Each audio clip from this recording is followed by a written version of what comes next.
بے ساختہ لگتا ہے. مجھے لگتا ہے وہ ہے بھی بے ساختہ. اب یہ مجھے نہیں پتا انہوں نے کیا کیا ہے، لیکن اسے پڑھنے سے اس کو بنایا ہوا نہیں لگتا اسے. لیکن شاعر کرافٹ جانتا ہے تو وہ یعنی آپ کے پاس ایک را مٹیریل ایک چیز ہوتی ہے، پھر آپ جب بے ساختگی کے اس لمحے میں لکھتے ہیں تو اسی طرح سے لکھتے ہیں جس طرح سے آپ نے اسے سیکھا ہے یا جس طرح سے اس سے آپ نے جذب کیا ہے. میرا جو یہاں اس محفل میں ہونے کا باعث ہے وہ صرف اویس صاحب کی محبت ہے. میرے سول سروس کے کولیگ ہیں اور ہم کچھ لوگ اپنے دوستوں کے حلقے میں بیٹھ کے ان کی شاعری سے بہت دفعہ لطف اندوز ہو چکے ہیں. تو میں ان کو بطور انسان کے بہت عرصے سے جانتا ہوں. یہ جس طرح کے خوش اتوار، ملنسار، درد مند شخص اس حلقے میں نظر آ رہے ہیں تو شاید آپ کو تعجب نہیں ہوگا کہ سول سروس میں بھی اسی طرح کے ہیں. یہ اپنے دفتر میں بیٹھے ہوئے بھی اتنے ہی درد شناس ہیں، لوگوں کا، عام لوگوں کے دکھوں کا، تکالیف کا مداوع کرتے. میں نے ان کو بہت دفعہ دیکھا ہے.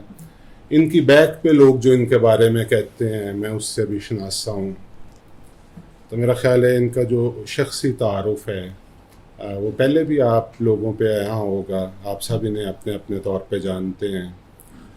لیکن میں ضروری سمجھتا تھا کہ ان کی شخصیت کا یہ ایک پہلو کہ جو شخص میرے نزدیک he is like an exquisite picture of everything that is good in man.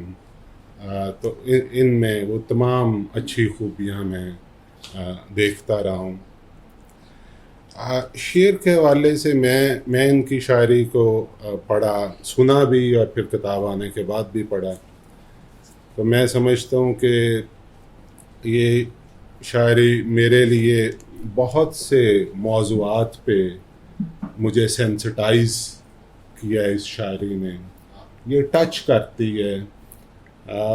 وہ معاشرتی موضوعات ہو سکتے ہیں، وہ انسانی فکری موضوعات ہیں، انسان سے لے کے اپنے اندر کے سفر سے لے کے کائنات کو دیکھنے کا اور پھر trying to make sense of it all, اپنے انداز میں ان چیزوں کو پروسیس کرنا.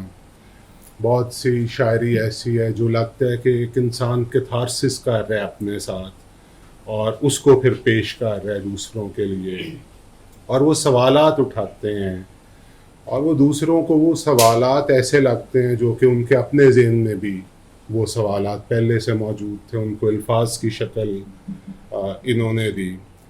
اور نظموں کی حد تک یعنی یہ پھر صرف وہ حساسیت نہیں دیتے بلکہ ایک اس کے ساتھ ہیومنائز بھی کرتے ہیں. ایک انسانی ایسپیکٹ جو ہے وہ آپ کو پتہ لگتا ہے، جیسے خواجہ سراج جیسی نظم یا اور بہت سی اور جگہوں پہ، کہ ایک وہ جو کہ اس دور میں دوبارہ ہمیں ایک پیوٹ ہمارا کس طرف ہونا چاہیے بطور انسان کے، ہماری راہ اور ڈائریکشن کا اپنے لیے تعین کیسے کرنا چاہیے، اس پہ ہمیں مجھے ذاتی طور پہ محسوس ہوتا ہے کہ وہ جو ایک سبق ہے دوبارہ ہیومنائز ہونے کا اور اسپریچولائز ہونے کا بھی بہت سی جگہوں پہ. اور وہ ضروری نہیں ہے کہ کوئی میں وحدت الوجودیت کی بات کر رہا ہوں، بٹ انہیں بھی جیسے ایک شخص کائنات کے ساتھ اپنے آپ کو ایک محسوس کر رہا ہو، انوائرمنٹ کے ساتھ ایک محسوس کر رہا ہو، زمین کے خاک کے ساتھ درختوں کے ساتھ ایک محسوس کر رہا ہو، جس کو درختوں کے کٹنے کا بھی اس طرح سے رنج ہو جیسے اپنے جسم کا کوئی حصہ کٹ رہا ہے.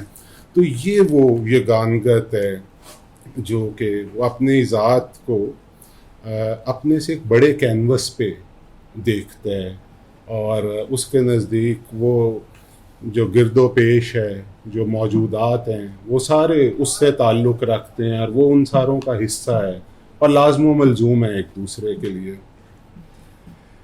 میں اپنا صرف ایک چھوٹا سا نقطہ نظر یہ جو بڑا میرے خیال میں موضوع ہے آج کے لیے کہ جو اردو اور اس زبان کی ایوولوشن کے اعتبار سے بات ہوئی، میرا ذاتی نقطہ نظر ہے، آپ تقریباً تمام لوگ میرے سینئرز ہیں، کچھ ایسے بھی ہیں جنہیں میں اپنا مطلب استاد کا درجہ دیتا ہوں جن لوگوں کو، اگرچہ مجھے فزیکلی تو نہیں اس طرح سے استفادے کا موقع ملا، بٹ اسپرچولی میں سمجھتا ہوں کہ میرے اساتذہ یہاں موجود ہیں، تو لہٰذا مجھے اس ساری کم مائگی کے ساتھ جس کا احساس ہے، لیکن میرا نقطہ نظر یہ ہے کہ ارتقاء کا ایک ایسا سفر ہے جس سے انکار کبھی کیا نہیں جا سکتا، ہر چیز ارتقاء پذیر ہے، ایوولوشن ایک ایسی چیز ہے جس میں جو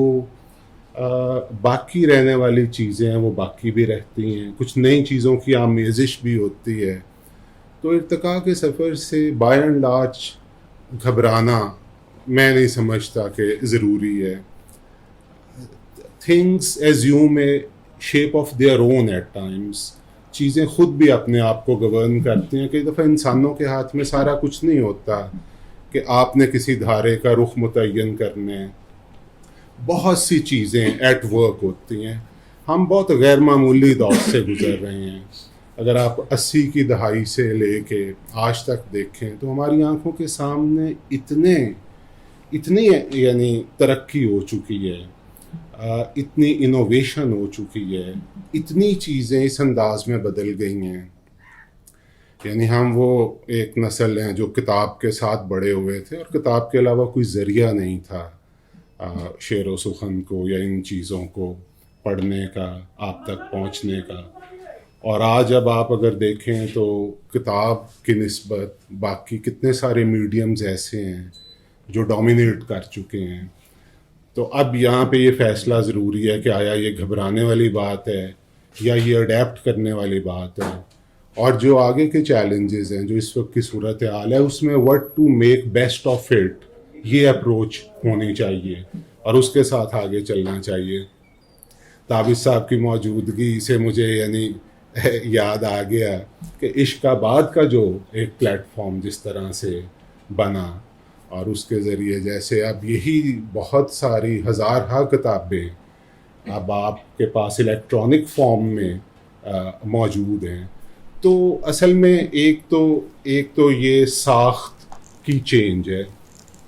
دوسرا جو زبان کے اعتبار سے بات ہے تو وہ یہ ہے کہ اگرچہ یہ سفر تھوڑا سا لینئر ہے، ایک ڈائریکشن میں چلتا ہے، بٹ اگر ہم ادبی تحریکوں کو دیکھیں اور فلسفی کی بہت سی اور بھی تحریکوں کو دیکھیں تو کئی دفعہ سرکولر موومنٹ بھی ہوتی ہے، سائیکلک موومنٹ.